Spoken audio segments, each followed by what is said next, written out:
a 1956 Grumman Albatross HU-16A. So aside from the massive scale of this ginormous plane, what else makes it unique? Well, it can land in the ocean, it can land on land. It was for search and rescue for the military, the Coast Guard, Navy, Air Force had them. And out of 464 of them built, there are 15 or less left flying in the world today. And they're used for just for fun. You know, we go to the lake, we rent a houseboat, we tie the airplane next to the houseboat. The gross weight on this is 33,500 pounds. Right now our empty weight is about 22,000, which leaves lots of room for lots of fuel, ice chests, people, you know, that kind of stuff. You can sleep on the airplane just like a motorhome, or sometimes we refer to it as a wing-a-bago. It burns approximately 100 gallons an hour, and the cost to run the airplane without paying anybody, just the actual cost, it runs right about $1,800 an hour in freshwater use, and if saltwater, you're about $2,200 an hour. But you know, when you're on top of the wing and you're jumping off the wing into the water, and you've got your umbrella and your ice chest up there, and your kids and your friends, it's really something. It's like no other. This airplane is a Cessna. It's a composite airplane, which means it's made of fiberglass and carbon fiber. It has fixed landing gear. It has a 310 horsepower engine. It has twin turbochargers, which particularly helps at higher altitudes. Top speed of this airplane is about 230 knots, 235 knots. Now that's at altitude.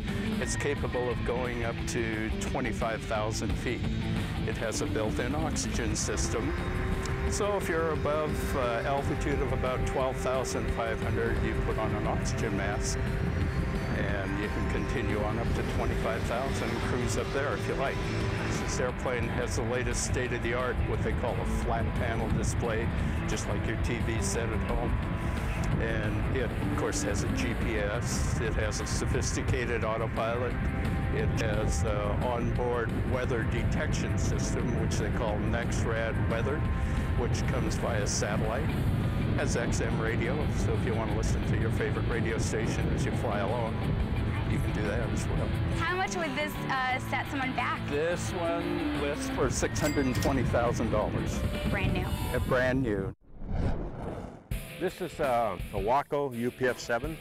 It was built in 1941. So it's 1941. Right. What would this plane have been used for? It was used as a trainer. A lot of women flew these, the WASP program, the Women Air Service Pilot program. So how much is a plane like this worth? I mean, sentimentally it's worth quite a bit, but what's its dollar value? They're going for 150 to 200,000. And they're probably hard to get by. I mean, how many of these are left? Oh, maybe 100. You want to look inside? Yeah, let's take a look inside. What? I mean, we were just in a Cessna a little while ago, and we had the, the flat panel. So these are the real instruments, old school. This is old school. Cool. You still have your Garmin in here, though, so you're cheating. You're cheating. Well, I got to know where I'm at, how to get there, and then you would have to wear this. Oh, I love these things. Wow, this really takes you back. We should be in black and white. You're 1940. How do you feel when you fly this? It's like riding a convertible. Fantastic. Aviation has definitely come a long way, but do you know how aerobatics affects the human body? Stay tuned. The answer to that and the air show's grand finale is coming up. Well, scientists tell us that at 4 Gs, a person starts to lose peripheral vision, called a grayout. At 5 Gs, you can lose all your vision and blackout. And if you're at 6 Gs for too long, the body can G-lock, as in lose consciousness. Well, the pilots in this next act actually pull 10 Gs while flying in formation. And to top it off, they'll attempt a rare stunt that'll make you flip. Kevin Hopkins loves the freedom of being a pilot, and he's got a knack for it, winning first place at the 2007 Alberta Aerobatics competition. But he admits he flies mainly to have fun with his toys. Being a pilot's like never having to really grow up, especially with these. Jersey Strish also competes. He took home the Canadian Aerobatic Championship title in 2004, and when he's not busy winning, he shows off his moves to entertain the public. I've been flying air shows since 2000, so about 9 years. Together, they make the Northern Arrows, the only formation team in North America flying Russian muscle planes, the Sukhoi Su-26 and Su-29. These airplanes are capable of low speeds, and that's why you see the big prop on the front. It allows us to go very slow, and we can go upwards of 273 miles an hour at the top speed. The single-seat Su-26 is quite the performer, having won more than 150 medals at the World and European Aerobatic Championships. This bad boy is powered by a 400 horsepower, 9-cylinder, supercharged radial engine and an 8.5-foot composite propeller. But where the airplane really has is its strength. These wings here are plus or minus 23 Gs. The reason why we can pull so many more Gs than any fighter pilot can, and that includes an F-22, F-18, F-15, is our transition is much less. Where a fighter pilot will hold it for 20 or 30 seconds, we're only holding it for 2 or 3 seconds. But we can pull in excess of 10 or 12 Gs.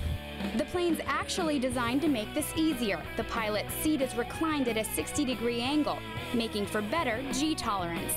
But it's still rough on the body. It hurts. If you see, there's a cut on the end of my nose, and that's from my helmet visor actually pressing down on my head, and it rests on my nose, and it cuts. Its brother, the Su-29, is unique in that only 64 of these were ever produced. And luckily for us, it's a two-seater, perfect for a ride-along. Our cameraman sure is brave.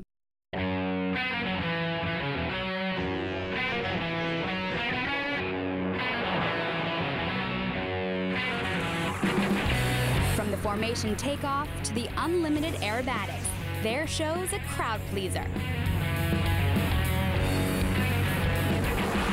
This high-speed, high-energy duo demonstrate rolls, hammerheads, and knife edges.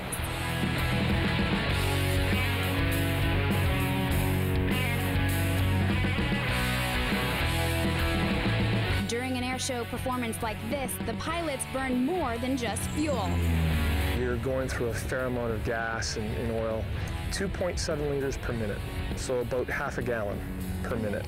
And we can lose a fair amount of sweat, actually. We can lose 15 pounds in 10 minutes.